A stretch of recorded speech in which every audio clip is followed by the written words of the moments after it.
இவருக்கு வணக்கம். வாங்க தக்காளி சிக்கன் எப்படி செய்கிறதுன்னு பார்க்கலாம். வாங்க சட்டி அடுப்பில் வச்சு எண்ணெய் ஊற்றியாச்சு. சோம்பு போட்டுக்கலாம். பாருங்கள், சோம்பு போட்டாச்சு. பட்டை கிராம்பு எல்லாத்தையும் போட்டுக்கலாம்.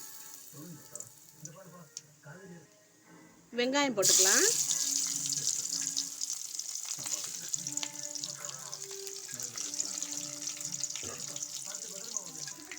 இஞ்சி பூண்டு போட்டுக்கலாம்.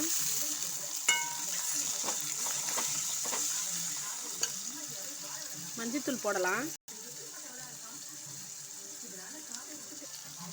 தக்காளி போட்டுக்கலாம்.